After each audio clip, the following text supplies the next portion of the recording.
शान्तकारं भुजगशयनं पद्मनाभं सुरेशं विश्ववारां गगनसदृशं मेघवर्णं शुभाङ्गं लक्ष्मीकान्तं कमलनयनं योगिनिर्दानगम्यं वं भवभयहरं सर्वलोकैकनाथं यं ब्रह्मा वरुणेन्द्ररुद्रमरुतः शृण्वन्ति वेदे साङ्गपरक्रमोपनिषदे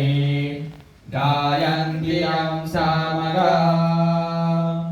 ध्यानावस्थिततद्गतेन मनसा पश्यन्ति यं योगिनो यस्यान्तं न विदुःसुरासुरगणा देवाय तस्मै नमः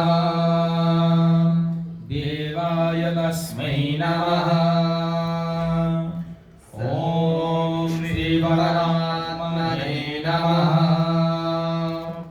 संजय उवाच तं तथा कृपयाभिष्टाम् अश्रुपूर्णाकुलेक्षणां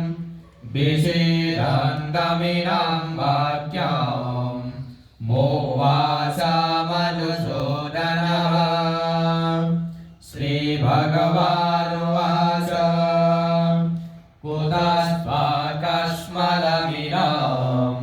विषमे समुपस्थितम् अनार्यजुष्टमस्वर्ग्यम् अकीर्तिकरमर्जुन क्लेब्यामास्मगमपर्थ नैतत्तयोपपद्यते शूद्रां हृदय दुर्बल्यां त्वत्तुतिष्ठा परन्तप। अर्जुन उवाच कथं भीष्ममहं शङ्के द्रोणां च मधुसूदन प्रतियोत्सामि पूजारामरिसूदन।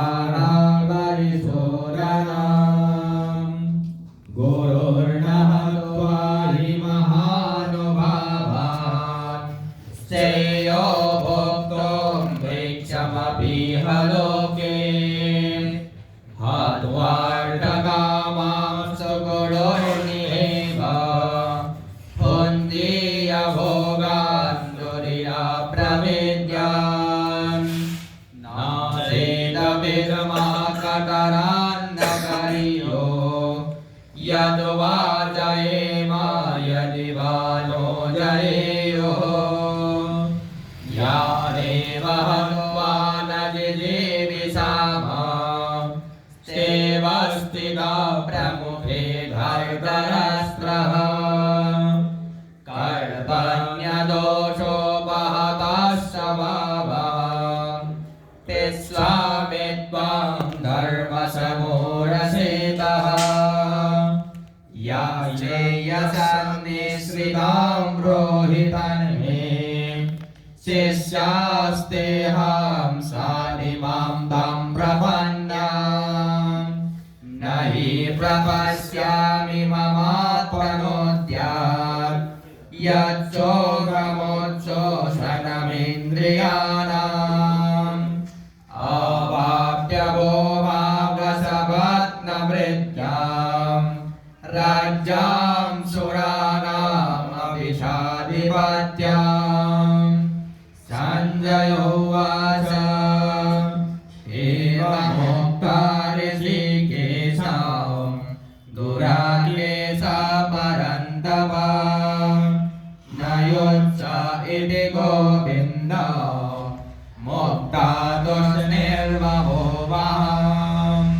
तमुवाच ऋषिकेशः प्रहसन्निव भारत सेनयोरुभयोर् मध्ये विषीदन्तमिदं वचः श्रीभगवानुवाच असोष्मानं वसोष्वश्च प्रज्ञमानं च भाषसे गतासो न गतासुश्च नानुशोचन्ति पण्डिताः न तु वेवाहं जातु नाशा न त्वं नेमे जनाधिपः न चैव न भविष्यामः सर्वे वयमतः पराम् देहिनोऽस्मिन् यथा देहे कौमारं यौवनं जरा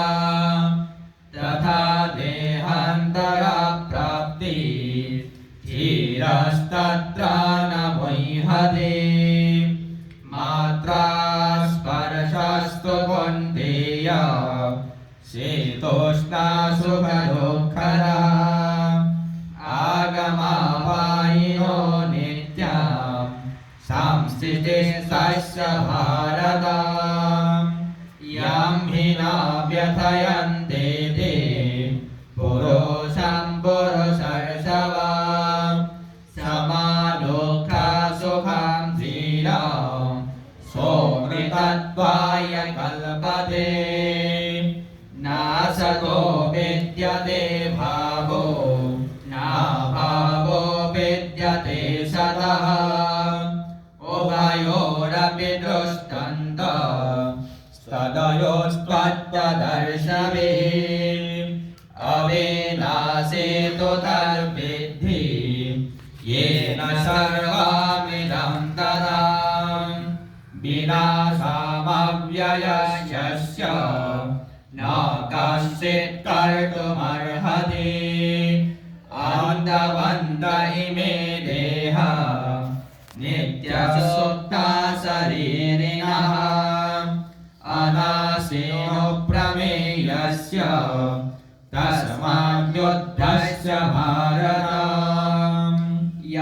एनं वेत्ति हन्तारम् यस्यैनं मन्यते हताम् उभूतो न विजानीतो नायं हन्ते न हन्यते न जायते म्रियते वा कदाचित् नायं भूत्वा भविता वा न भूयः अतो नित्यः शाश्वतोऽयं पुराणो न हन्यते हन्यमाने शरीरे पीडाविनाशिनं नित्यं य एनामजमव्ययम् कथं स पुरुषः पार्थ कं घातयति हन्तिकाम् वासांसि जीर्णानि यथा विहाय नवानि गृह्णाति नरोपराणि तथा शरीराणि विहाय जीर्णां नन्यानि संयाति नवानि देहि नैनां छिन्दन्ति शस्त्राणि नैनां दहति पावकः न शेनं क्लेदयन्त्यापो न शोषयति मारुरः अस्वेद्योऽयमदायोऽयम् अक्लेद्योऽशोषयेव स नित्यः सर्वगतस्थाणो रसरोऽयं सनातनः अव्यक्तोऽयमचिन्तोऽयम् अभिकार्योऽयमुच्यते तस्माद्देनं विनित्तेन नानुशोषितुमर्हसि अथासेनं नित्यजातं नित्यं वा मन्यसे मृताम् तथापि त्वं महाबाहो नैवं शोषितुमर्हसि जातस्य हि ध्रुवोर्मृत्युः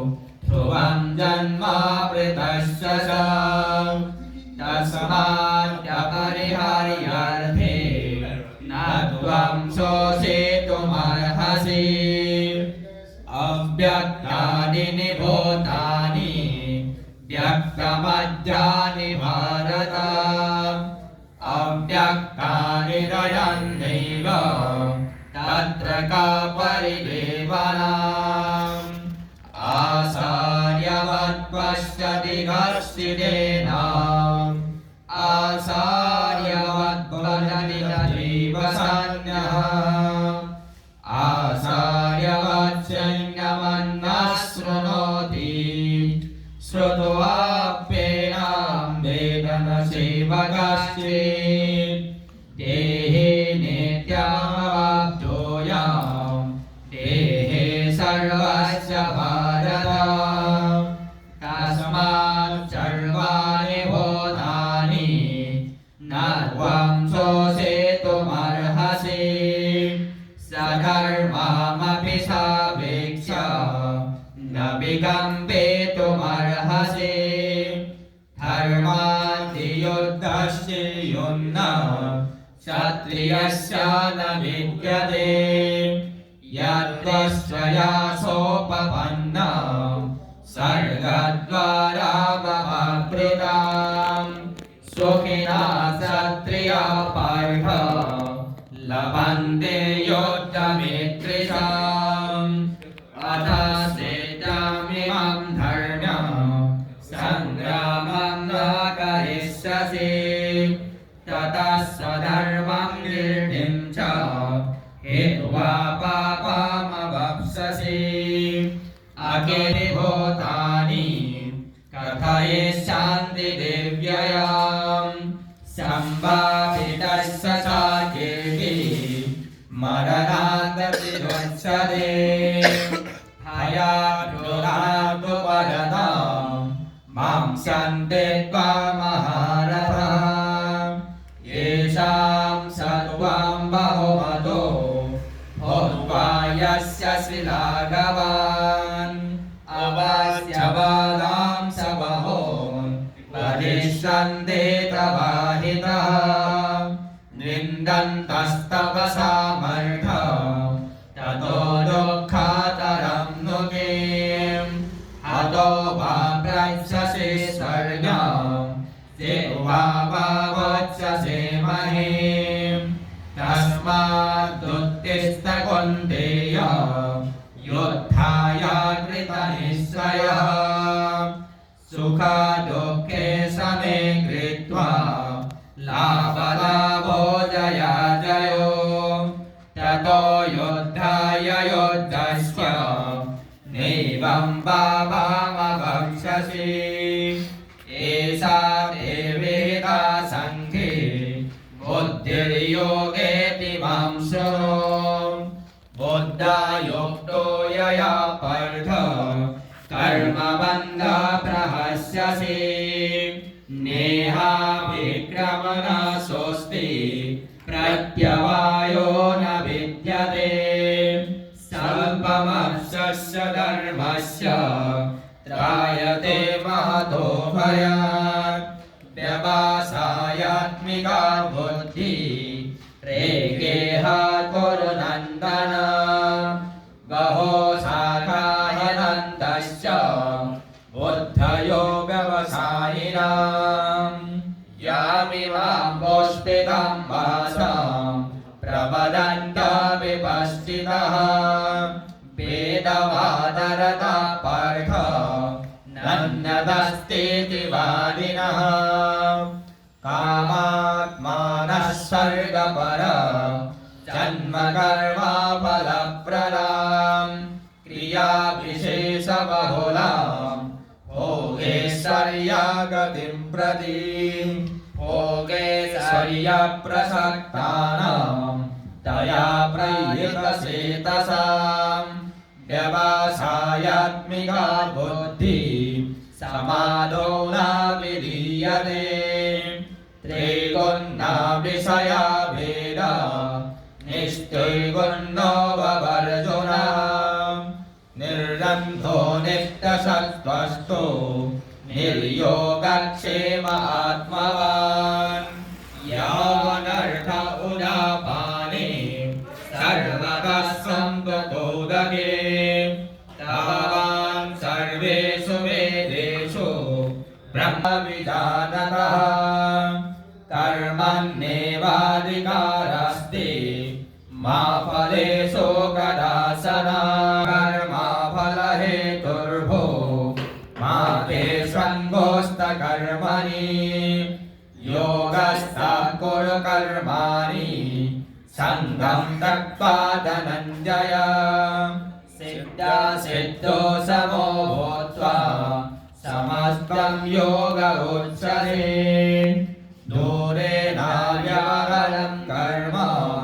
बुद्धिर्योगा धनञ्जय बुद्धो शरणमन्विच्छ विपादाफलहेतवः बुद्धियुक्तो जहातीह उवेशो कृतदुष्कृते तस्माद् योगाय युज्यस्व योगकर्मासु कौशलम् कर्मणं बुद्धियुक्ता हि फलं त्यक्त्वा मनीषिणः जन्मबन्धविनिर्मुक्ता पदं गच्छन्तमाययान् यदा ते मोहकलिलं बुद्धिर्व्यतिरिष्यति तदा गन्तासि निर्वेदं श्रोतव्यस्य श्रुतस्य च श्रुतिभिप्रतिपन्नादि यदा शस्यति निश्चलम् समाधावसला बुद्धिः तदा योगामवाप्स्यसि अर्जुन उवाच स्थितप्रज्ञस्य का भाषा समाधिस्तस्य केशव स्थितधीर्तिं प्रभासेत इमासेत मजेगनीम् श्रीभगवानुवाच प्रजाहादियदा कामान् सर्वान् वर्गमनोगतान् आत्मन्येवात्मना तुष्टः स्थितप्रज्ञश्च दुच्यते दुःखेषु नुद्विग्नमनः सुखेषु विगतस्पृहः वीतरागभयक्रोधः स्थितधीर्मुनिरुच्यते या सर्वत्र न विस्नेहा प्राप्यपाप्याशुभाशुभाम् आविनन्दति न द्वेष्टि तस्य प्रज्ञा प्रतिष्ठिता यदा संहरते सायं कुर्मङ्गानीव सर्वशः इन्द्रियाणीन्द्रियर्थेभ्यः तस्य प्रज्ञा प्रतिष्ठिता विषया विनिवर्तन्ते निराहारस्य देहिनः रसवर्जं रसोऽप्यस्य परं दृष्ट्वा निवर्तते यततो यापि कौन्तेय पुरुषश्च विपश्चितः इन्द्रियाणि प्रमाथीनि हरन्ते प्रसवं मनः तानि सर्वाणि संयम्य उक्त आसीत् मत्परः वशे हि यस्येन्द्रियाणि तस्य प्रज्ञा प्रतिष्ठिता ध्यायतो विषयां पुंसः सङ्गस्तेषोपजायते सञ्जायते कामः कामात् क्रोधो विजायते क्रोधात् भवति सम्मोहः सम्मोहः स्मृतिविभ्रमः स्मृतिभ्रंशात् बुद्धिनाशो बुद्धिनाशः प्रणश्यते रागद्वेषवियोक्तेस्तु विषयानीन्द्रियैश्वरान् आत्मवश्ये विधेयात्मा प्रसादामधिगच्छति प्रसादे सर्वदुःखानां हानिरस्योपजायते प्रसन्नासेतसो यासो बुद्धिर्मर्यादधिष्ठते नास्ति बुद्धिरयुक्तस्य न सा युक्तस्य भावना न सा भावयतः सन्ति रसन्तस्य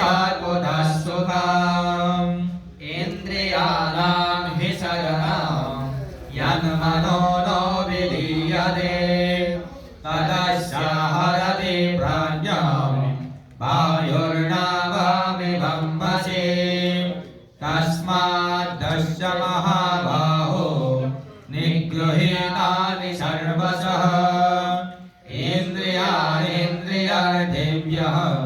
तस्य प्रज्ञा प्रतिष्ठिता या निशा सर्वभूतानां तस्यां जाग्रति संयमी यस्याद् भूतानि सा निशा पश्यतो मुनेः आपूर्यमानामचलां प्रतिष्ठां समुद्रमापः प्रविशन्ति अद्यात् तद्वकामायं प्रविशन्ति सर्वे स शान्तिमाप्नोति न कामकामी विहाय कामान्य सर्वान् ओमान् स्मरति निःस्पृहः निर्ममो निरहङ्कारः शान्तिमधिगच्छति एषा ब्रह्मस्थितिः पार्थ नैनं प्रत्याविमुह्यते स्थित्वा शामन्तकालेऽपि ब्रह्मनिर्वाणमुच्यते ॐ तत्सदिति श्रीमद्भगवद्गीतासु उपनिषत्सु ब्रह्मविद्यायां योगशास्त्रे